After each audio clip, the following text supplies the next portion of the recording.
কুল হুয়াল্লাহু আহাদ আল্লাহুস সামাদ লাম ইয়ালিদ ওয়া লাম ইউলাদ ওয়া লাম ইয়াকুল লাহু কুফুয়ান আহাদ। আল্লাহু আকবার।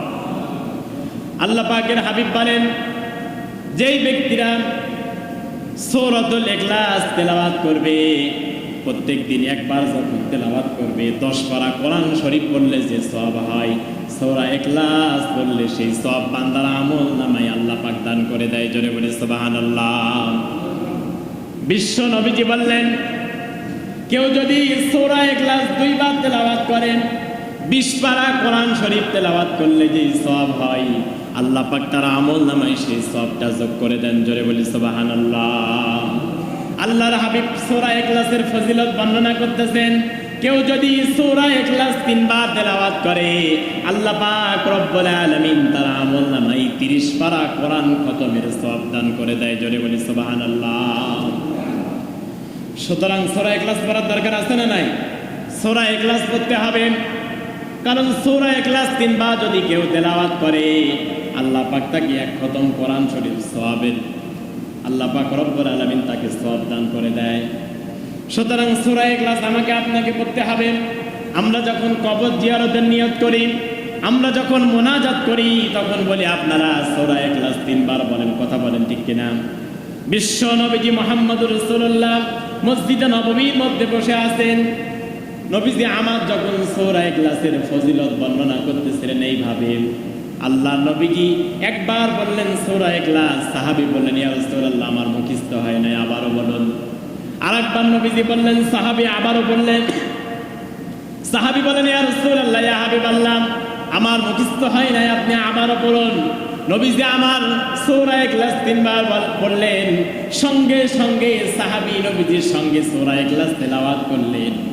সাহাবী বলেন, ইয়া রাসূলুল্লাহ, ইয়া হাবিবাল্লাহ এই মুহূর্তে আমার সূরা ইখলাস মুখস্থ হয়ে গিয়েছে। জোরে বলি সুবহানাল্লাহ। আল্লাহ পাক রব্বুল আলামিন সূরা ইখলাসের মাধ্যমে তাওহীদের কথা, একত্ববাদী কথা, একত্ববাদী রবের কথা, আল্লাহর কথা, শ্রেষ্ঠর কথা তিনি সূরা ইখলাসের মধ্যে বর্ণনা করেছেন। কুল হুয়াল্লাহু আহাদ, বলুন আল্লাহ এক, আল্লাহুস সামাদ, আল্লাহর কোনো মুখাপেক্ষী নাই। লাম ইয়ালিদ ওয়া লাম ইউলাদ ওয়া লাম ইয়াকুল লাহু কুফুয়ান আহাদ, তিনি কাউকে জন্ম দেয় নাই, তাকেও কেউ জন্ম দেয় নাই। আল্লাহু আকবার। তার সমকক্ষ এই পৃথিবীতে কেউ নাই। জোরে বলে আল্লাহু আকবার। আল্লাহ পাক রব্বুল আলামিন ছোট্ট একটি সূরার মাধ্যমে তিনি বর্ণনা করেছেন তার একত্ববাদীর কথা, তার নিজের বংশের নিজের পরিচয়ের কথা। বিশ্ব নবীজি মুহাম্মদুর রাসূলুল্লাহ সাল্লাল্লাহু আলাইহি ওয়াসাল্লাম মক্কা থেকে হিজরত করে যখন মদিনাতে গেলেন, মদিনাতে যাওয়ার পরে তিনি একটি মসজিদ তৈরি করলেন। সেই মসজিদের নাম হচ্ছে মসজিদে কোবা। জোরে বলেন নাম কি? মসজিদে কোবা, যেটা আমরা আলেম ক্লাসে আরবি ফার্স্ট পেপারে পড়েছি। প্রথমে এই গল্পটি আছে মসজিদে কোবা সম্পর্কে। আল্লাহর হাবিব মসজিদে কোবা তৈরি করলেন, আর মসজিদে কোবার জন্য একটি ইমাম তৈরি করলেন, একটি ইমাম নিয়োগ দিলেন। মানে নবীজির ইমাম নিয়োগ দেওয়া আর আমাদের ইমাম নিয়োগ দেওয়া কি এক? জোরে বলেন এক নয়। মসজিদে কোবার ইমামতিতে সাহাবীর পিছনে সমস্ত মানুষেরা নামাজ আদায় করে, কিন্তু মসজিদে কোবার ইমাম প্রত্যেক রাকাতে, নামাজের প্রত্যেক রাকাতে সূরা ইখলাস তেলাওয়াত করে। জোরে বলি সুবহানাল্লাহ। আপনার এই মসজিদের ইমাম যদি প্রত্যেক রাকাতে, বা আমি যদি প্রত্যেক রাকাতে সূরা ইখলাস পড়ি, আপনাদের রাগ হওয়া কিন্তু স্বাভাবিক, ঠিক কিনা বলেন? যে হুজুর মনে হয় আর কোনো সূরা পারে না, সূরা ইখলাসই শুধু পারে, প্রত্যেক রাকাতে হুজুর শুধু সূরা ইখলাস পড়ে। সমস্ত সাহাবীরা রেগে গেলেন, নবীজির কাছে কমপ্লেইন করলেন, ইয়া রাসূলুল্লাহ, ইয়া হাবিবাল্লাহ আপনি মসজিদে কোবার যে ইমাম নিয়োগ করেছেন, এই ইমাম প্রত্যেক রাকাতে সূরা ফাতিহা পড়ে, তার সঙ্গে সূরা ইখলাস পড়ে। এই সূরা ইখলাস পড়ার সঙ্গে সঙ্গে তারপরে তিনি কেরাত ধরে। দ্বিতীয় রাকাতে যখন তিনি আবার ওঠে সূরা ফাতিহা পড়ে, আবারও সূরা ইখলাস পড়ে, তারপরে তিনি আবারও কিরাত ধরে, এইভাবে তিনি নামাজ আদায় করে। প্রত্যেক রাকাতে তিনি সূরা ইখলাস তেলাওয়াত করেন।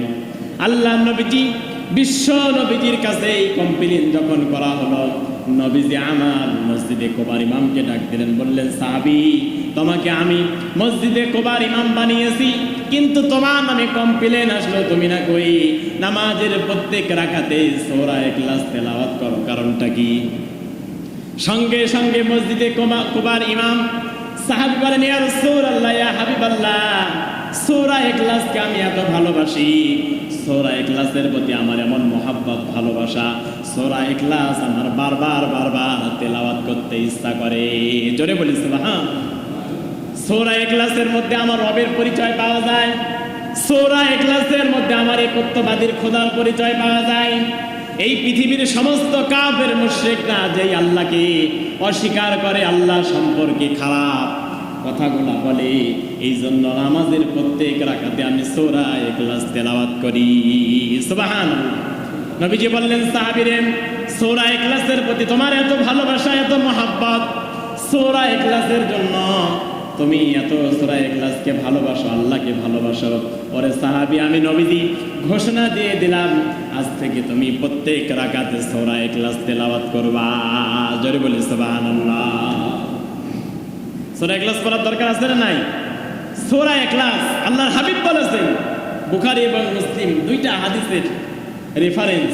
আল্লাহর হাবিব বলেছেন, যেই ব্যক্তি সূরা ইখলাস সব থেকে বেশি ভালোবাসে, যেই ব্যক্তি সূরা ইখলাস তেলাওয়াত করে, আল্লাহ পাক রব্বুল আলামিন স্বয়ং ওই ব্যক্তিকে ভালোবাসেন। জোরে বলি সুবহানাল্লাহ।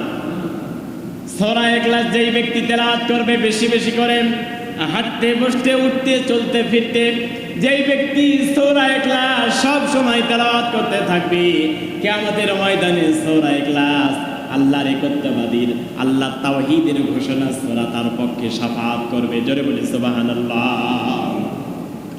বিশ্ব নবীজি তাবুকের ময়দানে, যুদ্ধের ময়দানে গিয়েছেন। যুদ্ধের ময়দানে যাওয়ার পরে হঠাৎ করে মদিনা থেকে একটা খবর আসলো, ইয়া রাসূলুল্লাহ, ইয়া হাবিবাল্লাহ, আপনার সাহাবী মুআবিয়া ইবনুল মুসানি এই মুহূর্তে ইন্তেকাল করেছেন। সাহাবীরা তাকে গোসল করিয়েছে, তাকে কাফন পরিয়েছে, তারা জানাজা নামাজে উপস্থিত হয়েছে, তারা জানাজা নামাজে দাঁড়িয়েছে।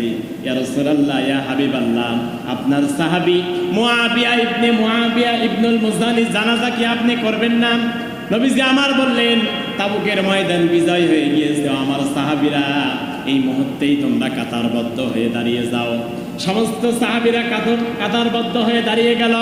আল্লাহ নবীজির ইমামতিতে জানাজা নামাজ যখন শুরু হয়ে গেল, হঠাৎ করে জিবরাইল আলাইহিস সালাম নবীজির কাছে আসলেন আর বললেন, ইয়া রাসূলুল্লাহ, ইয়া হাবিবাল্লাহ, আজকে আপনার ইমামতিতে আমরা আপনার সাহাবী, আপনার প্রিয় সাহাবী মুআবিয়া ইবনুল মুসানি জানাজা নামাজ পড়ার জন্য আসমান থেকে 1,40,000 ফেরেশতা এসেছে। জোরে বলি সুবহানাল্লাহ।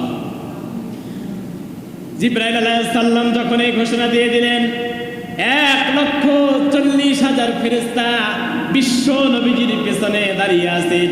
নবীজি আমার মুআবিয়া ইবনুল মুসানি জানাজা নামাজে গায়েবানা জানাজা নামাজে দাঁড়ালেন। নবীজি আমার জানাজা শেষ করলেন। পরবর্তী সময় হযরত জিবরাইলকে ডাকলেন, বললেন, ভাই জিবরাইল, এই মুহূর্তে আমি বুঝলাম না, 1,40,000 ফেরেশতা আসমান থেকে জমিনে নেমে এসেছে, জানি না আমার সাহাবী মুআবিয়া ইবনুল মুসানি কি আমল করেছে, যে আমল করার কারণে 1,40,000 ফেরেশতা তার জানাজা নামাজে দাঁড়িয়েছে। জোরে বলি সুবহানাল্লাহ।